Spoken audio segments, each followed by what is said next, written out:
This episode of the Casting Shadows podcast is part of a series. It's part 6 of an ongoing series, which, at the time of recording, doesn't have a specific ending point. Its topic is Alien, the role-playing game from Free League, and specifically Alien in terms of running the game from the perspective of preparation for improvisation, recognizing the specific needs of horror games and the specific shortcomings of running horror games in an online environment.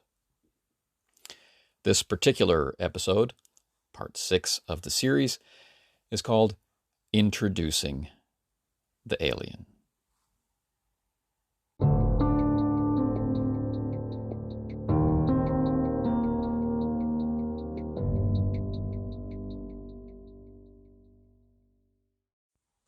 Since our first Saturday session of Alien, the role-playing game, back in September, this past weekend and the one ahead are the first break we've taken from it.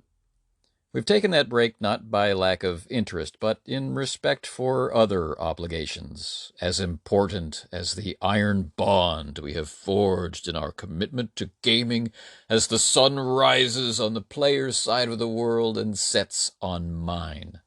What could be so important, you ask? Well, things like turkey and pumpkin pie for the Americans in the group, which is everybody except me. As a Canadian, my Thanksgiving was in October.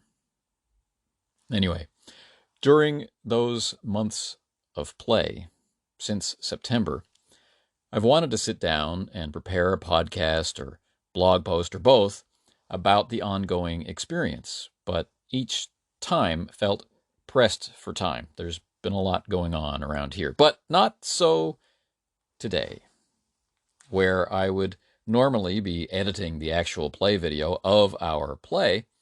We didn't play last Saturday, and so I have a breather to do this today, now, instead. And then go do something completely relaxing. Can you breathe deeply enough to scream in that atmosphere? As with my few previous experiments with video conference horror games, I note that before, during, and after each session, that the sense of horror seems very distant and purely conceptual. It's a distant awareness that for the characters, this would be horrifying. I had hoped for more, but there are specific factors which interfere. And to be clear, this does not make the sessions less fun at all. But, it might if the group were unwilling to communicate about what their experience is like and what we want from it and what we are coming to want from it. And it also might be less fun if even with that communication, some or all in the group were unwilling to redefine what the goal of play can and will be in light of the play we've had.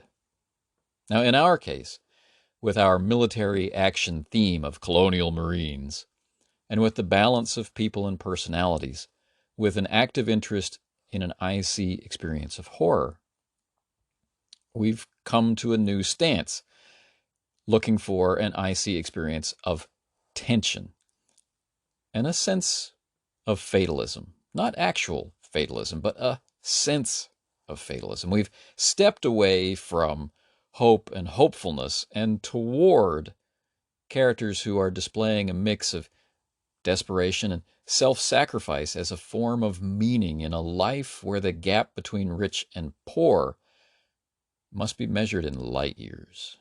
This is just as intense as an atmosphere of horror would be, but moves and breathes with a different cadence. What I, as the GM, have been pleased to note is how lean and unobtrusive the system can be even when directly invoked in play. And that is an excellent sign for using the game to really go for horror in a context and among a set of players that are all seeking that experience. As predicted, the barrier of the video screen is an awful lot to overcome, and in our case, the early start, the preference for other genres, and the short playtimes contribute to the fragility of such an atmosphere as well. Now, one response to this which I've had is to approach the session from two directions: the in-play experience and the later viewing experience. The first is to focus firmly on the moment while in play and to do my best to facilitate moments of IC-AC play, or in character, as character play, when those moments arise, despite the conditions which are working against it. Now, this isn't exactly what it sounds like, because this is as much being willing to step away from it when it isn't happening as it is in stepping toward it when it is.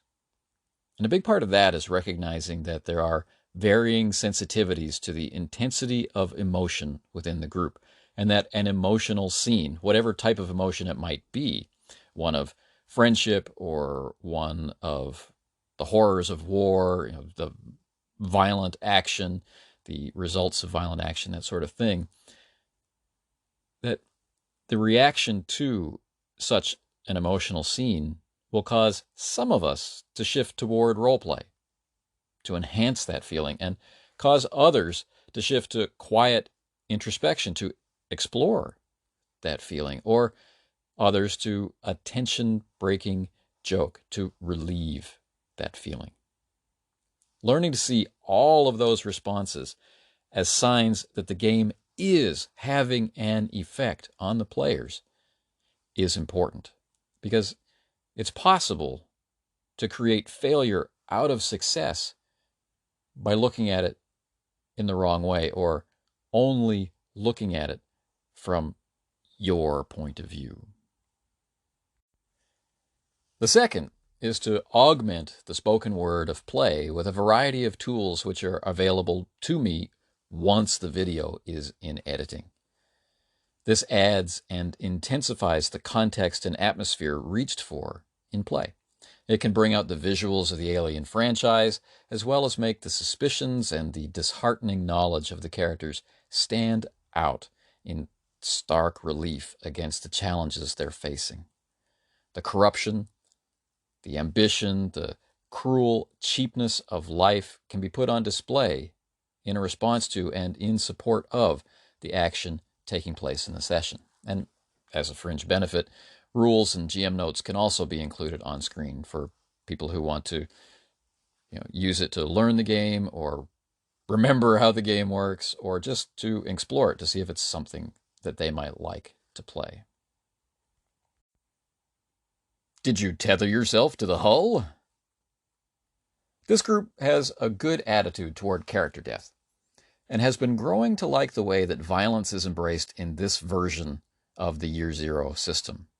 And with each step toward greater familiarity with it that they take.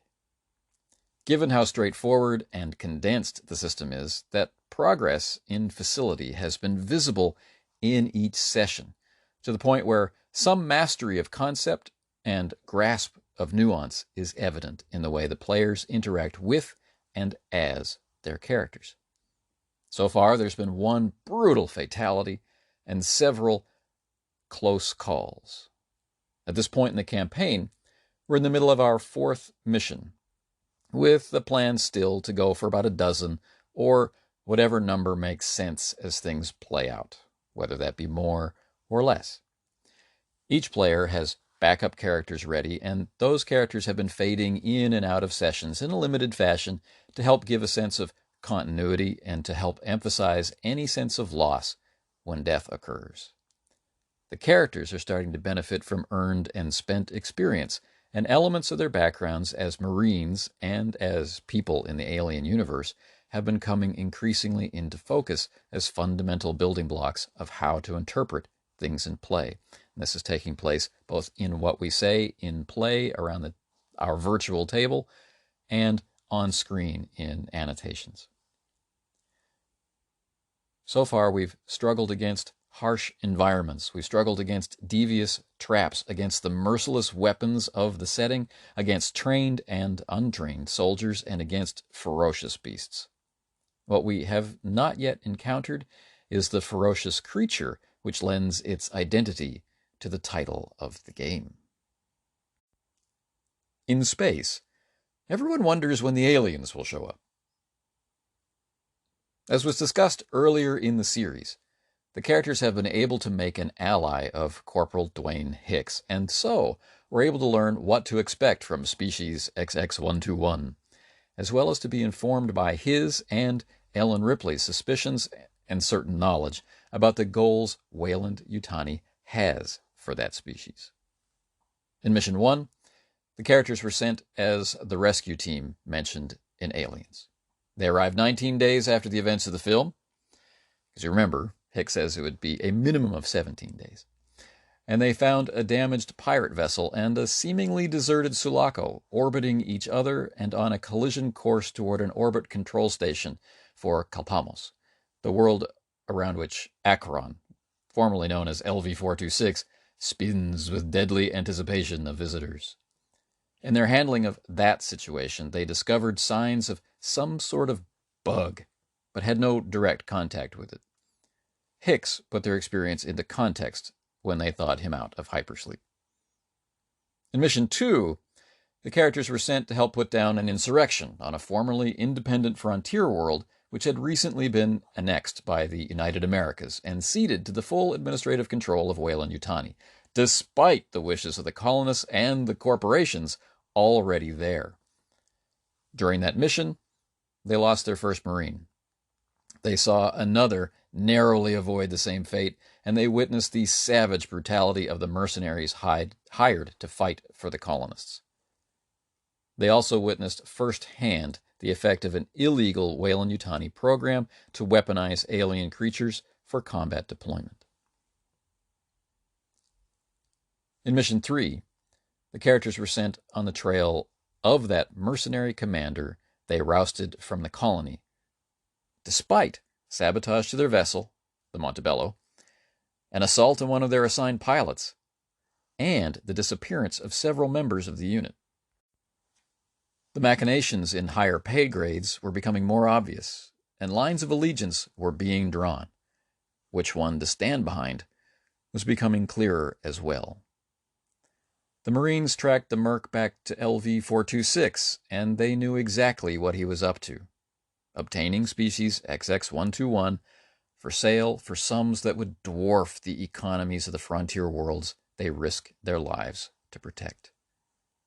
In the fighting, the Merc vessel was forced into uncontrolled atmospheric insertion, and the Marines had to abandon the wreck before it burned up. They found themselves on the surface of LV-426, the surface of Acheron, with few supplies and the certain knowledge that the Merc was on the surface somewhere with them, still intent on his goal.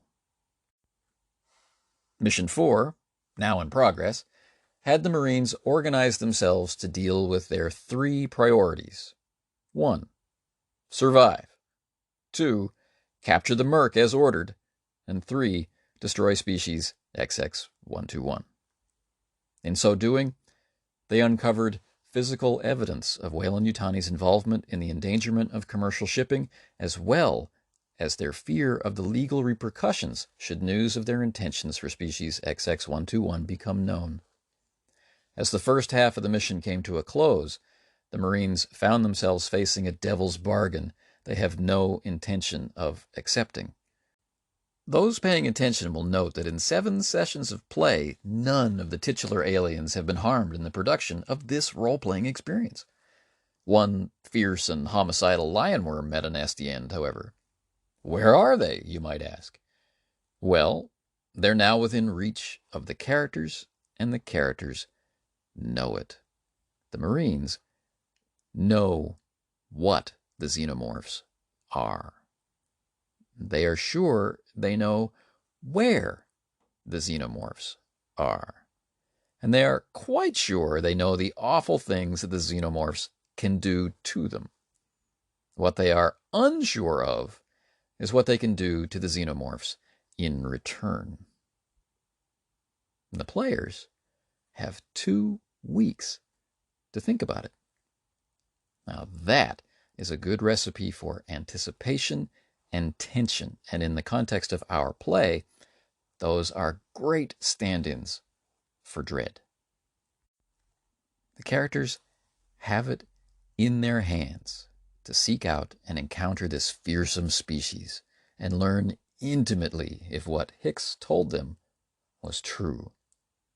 And they're being pressured to collect specimens in return for rescue from what may very well be the last world they ever walk on. They have no reason to expect they can survive on LV-426 indefinitely, with or without the xenomorphs, and with or without a madman in orbit above them with nukes. Things are about as bleak as they can get, yet morale is high. That is also a good recipe for anticipation and tension. The memories of player emotional reaction in play, combined with their imagination of the events of play and their sharing of their perspectives on those events, coupled with the final rendition of the recording, might give us a glimpse of horror. But it doesn't have to, and even if it doesn't, the ride has been excellent and engaging so far.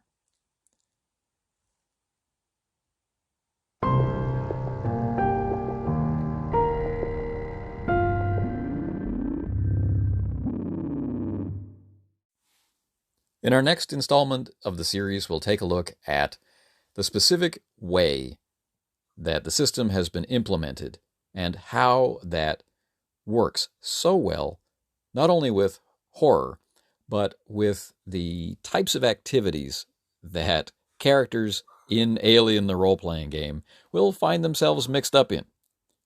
This goes for the actual generation of jobs or missions, right down to the moment where dice clatter on the table to let you know if your character is panicking. I hope you'll come back and listen to that. And I also hope that you'll take the time to interact with us through the podcast or through the other means available for contacting us, provided in the show notes. Until then, take care.